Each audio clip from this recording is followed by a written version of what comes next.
Mr. True. In this video, we're going to do 3 examples involving implicit differentiation. And they're going to be a little bit harder than we saw in our introductory lesson. In the description below, you'll find a timestamp to my other lessons involving implicit differentiation. And you'll also find timestamps to jump ahead to any of these 3 examples, because they're going to be a little advanced. So this video may be a little bit long, but you can jump ahead to check out any of the examples you want. And in the 3rd example, we're going to be finding the equation of a normal line. So here we have y is equal to the derivative, no derivative yet, y is equal to the sine of x times y. And we were just introduced to the chain rule. So really just basically everything is chain rule, especially when you're taking derivatives implicitly. Now we're going to take the derivative of both sides of this equation with respect to x. So we're going to have the derivative with respect to x on the left and the right-hand side. We're going to be, on the left-hand side, going to be looking at the derivative with respect to x of y. And on the right-hand side, of course, we're going to have the derivative with respect to x of sine of x times y. On the left-hand side, we're just going to have a dy over dx. On the right-hand side, we do have a composition of functions. I hope you can see that. Inside the sine function, we have a composition. We have a function of x times y inside the sine function. And if you did really well in the homework dealing with the chain rule, then maybe you can just write the answer to the right-hand side, the sort of the final answer, the derivative of the right-hand side in one single step, but we're just learning, and I don't know where everybody out there in the YouTube land is at, so we're going to show every single step. On the left-hand side, we have the dy over dx, and I'm going to go back and forth between using derivative of dy over dx and y prime, because they're effectively interchangeable. I don't like y prime notation when we're studying related rate problems, which is a section more than likely after this section in your textbook. But for now, I'm okay with that. The derivative of sine, the derivative of the function that's outside the inside function, the function that's holding together that other function of x times y, the derivative of sine is cosine. We're going to, what the heck does that say?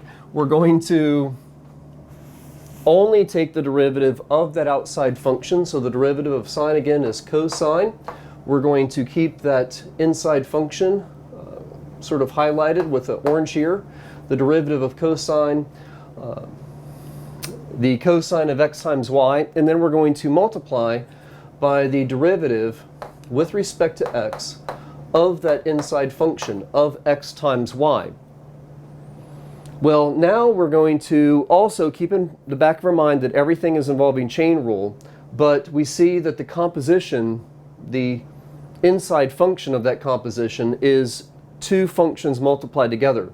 It's x times y. So in our next step of finding this derivative, we're going to have to use the product rule.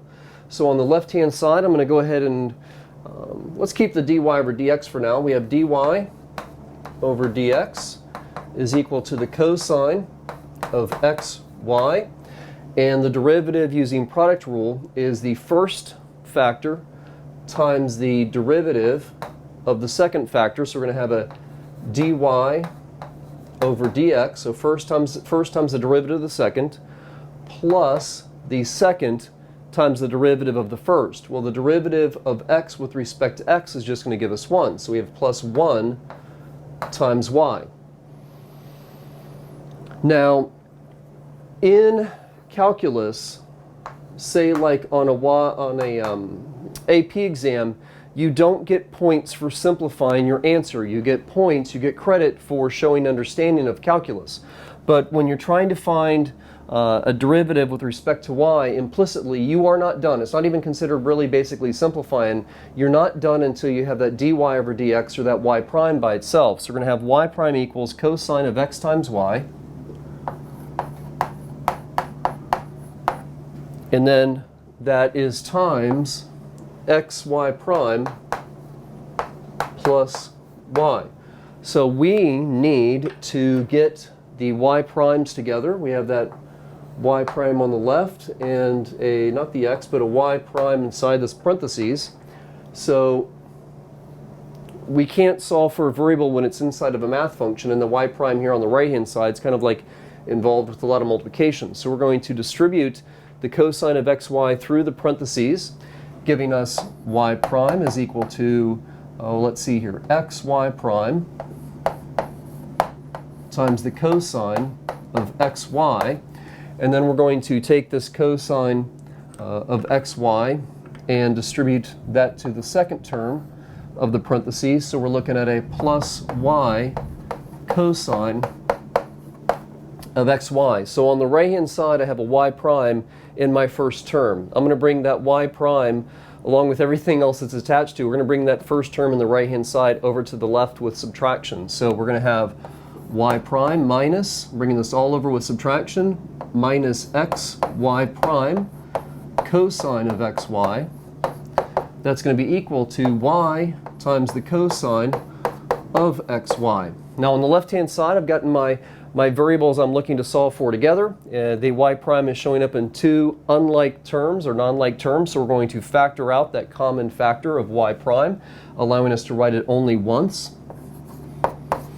So y prime divided by y prime is 1 minus, and then we're just going to have an x cosine of xy is equal to y cosine of xy, and now we just have to undo that multiplication with division. So we're going to divide both sides by 1 minus x cosine of xy on the left and the right.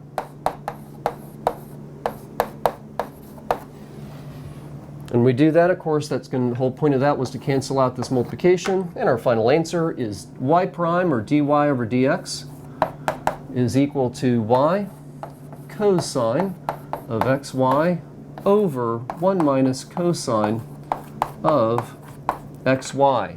And no, this cosine of xy will not cancel with the cosine of xy that's in the denominator, because it would have to be canceled with a common factor of two terms in the denominator. You never cancel out terms, right? That cosine of xy is being subtracted to or from the value of 1. So don't cancel terms.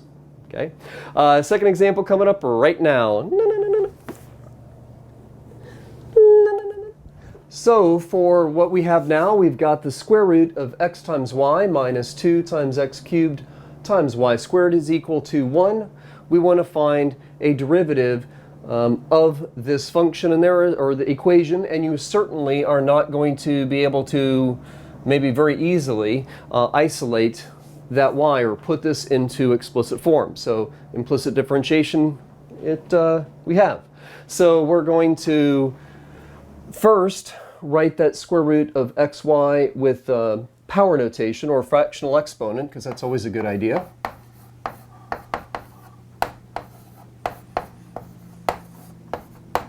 May want to just stop the video and give this a try. It's not really that much more complicated than the previous example. We don't have, well, maybe you think it's easier because we don't have a derivative of a trig function. We just have to work with this rational exponent. So give it a shot.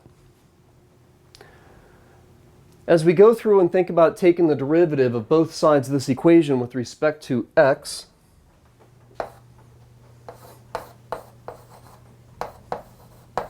really should be in front there, but you know what I mean. It's a good idea to highlight those compositions if you have any. And again, anytime you're taking a derivative with respect to x and the independent variable is not the same, that's really a composition as well. But we have a x, y, again, a multiplication of two functions inside the square root, and we have that y inside the power of 2. So we're going to be taking the derivative of the first term, which means we have a base to a power, a variable base to a power, which means we're going to be using general power rule. We're going to bring that power of 1/2 down, keep that inside the same. We're going to reduce that power by 1. And so then we have 1/2 times xy raised to now the negative 1/2 power. We're then going to multiply by the derivative with respect to x of x times y. Now, as we keep going along here, I'm going to highlight this use of properties of derivatives. Thinking about when I first started relearning calculus, maybe like 8 years ago, I would keep this coefficient of the -2 with the x cubed and do like a plus -2 times x cubed, and that was really kind of silly.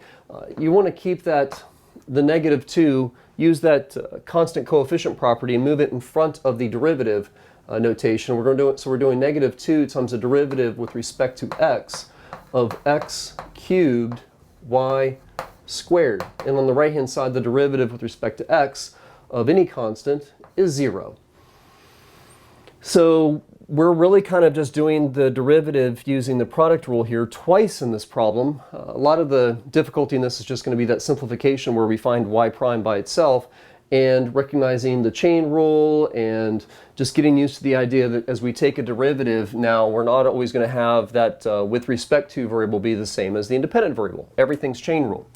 We have 1 over 2 times the square root of xy. Sometimes I do go from radical notation to, fractional exponent notation to radical notation. Usually though, only when it's maybe just square roots. Times the derivative of a product is the first times the derivative of the second. So we're looking at x times y prime. I'm going to go ahead and just jump right into that y prime notation now for the first time. X times the first times the derivative of the second plus the second times the derivative of the first. So we once again have that just simply plus y. Now we have -2 times, again, the product of two functions. So first times the derivative of the second. So x cubed. We're going to take that, look at that y squared. We're going to bring that power of 2 down. We're going to reduce the power on the y by 1. I'm not going to write y to the first though, because it won't make a prime symbol. And then we're going to multiply by the derivative of what's inside that power of 2. Well, what's inside that power of 2 is a y. So that is the chain rule. We've brought the power down to y, we reduced the power by 1, and then we're multiplying by a derivative of what was inside that power of 2, y prime. If you'd like to write it as dy over dx, if that helps keep it clear, by all means do so. First times the derivative of the second plus the second times the derivative of the first. So we're looking at 3x squared times y squared. And again, our right-hand side is 0.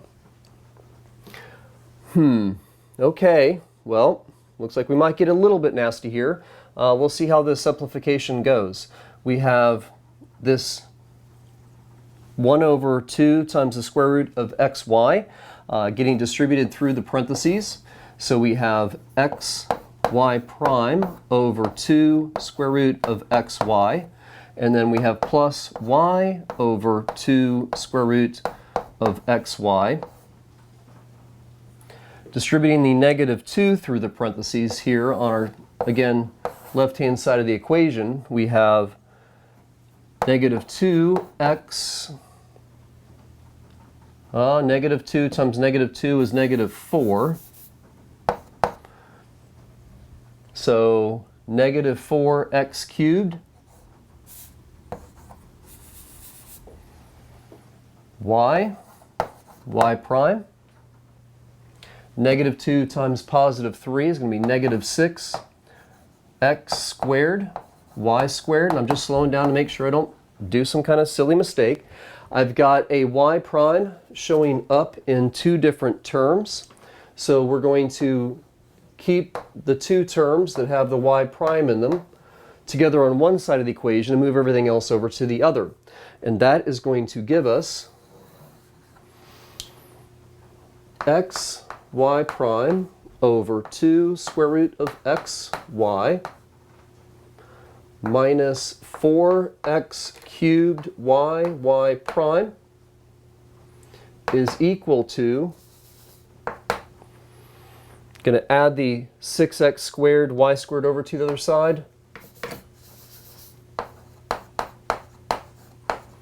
and bring over the y over 2 square root of xy over with subtraction.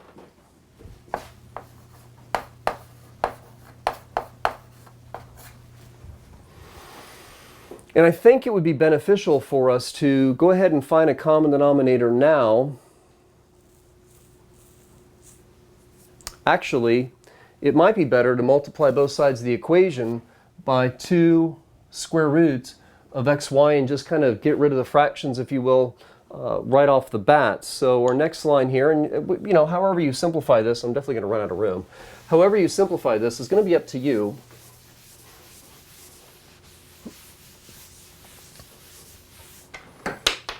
Chalk down. So I'm going to go ahead and multiply both sides of the equation by 2 square root of xy. And that's going to give us xy prime minus 4 times 2 is 8. So 2 times negative 4 is 8. We've got x cubed y prime times the square root of xy. And as we bring that 2 square root of xy over to the other side, we have 6x, 6 times 2 is 12, Taru. 12x squared y squared, square root of xy. And then that 2 square root of xy, as we get to our last term, or the second term on the right-hand side, of course that's going to cancel with the denominator, so we're just going to have a minus y. So on the left-hand side, we have 2 terms that both have that y prime in them, so we're going to take that out with by factoring. We're looking at y prime is equal y prime times x minus 8 x cubed y square root of xy is equal to 12x squared y squared square root of xy minus y. Undo that multiplication with division, so we have dy dx, or y prime, is equal to 12x squared y squared square root of xy minus y all over x minus 8x cubed y square root of xy. Well, that was a fun problem. Yeah, I'm misspeaking a little bit here and there. Maybe you need another cup of coffee, but that is the answer to our second example. Our third example coming up right now, where we find the equation of a normal line, and hopefully you know what that is, and if not, I'll help you out. For example number 3, we're going to take a look at a kappa curve. Okay, so we have the equation y squared times x squared plus y squared is equal to 2x squared, and we want the equation of a normal line, a line normal to this curve at the point 1, 1.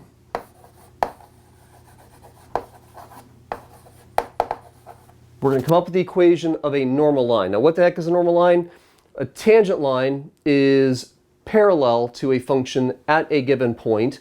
A normal line is perpendicular. So we're going to have to find the slope of this kappa curve at the point 1, 1, but we're not going to find the equation of a tangent line. We're not going to just stop at finding the slope. We are going to find the equation of, well, a line which is perpendicular, maybe it looks something like this, perpendicular to that kappa curve at the point of 1, 1. And I have a little perpendicular here because that's what we're going to try and do. We're going to find the equation of a perpendicular line. So, first thing first, we need to take a look at this curve and find its derivative. If possible, I'm going to simplify this process by,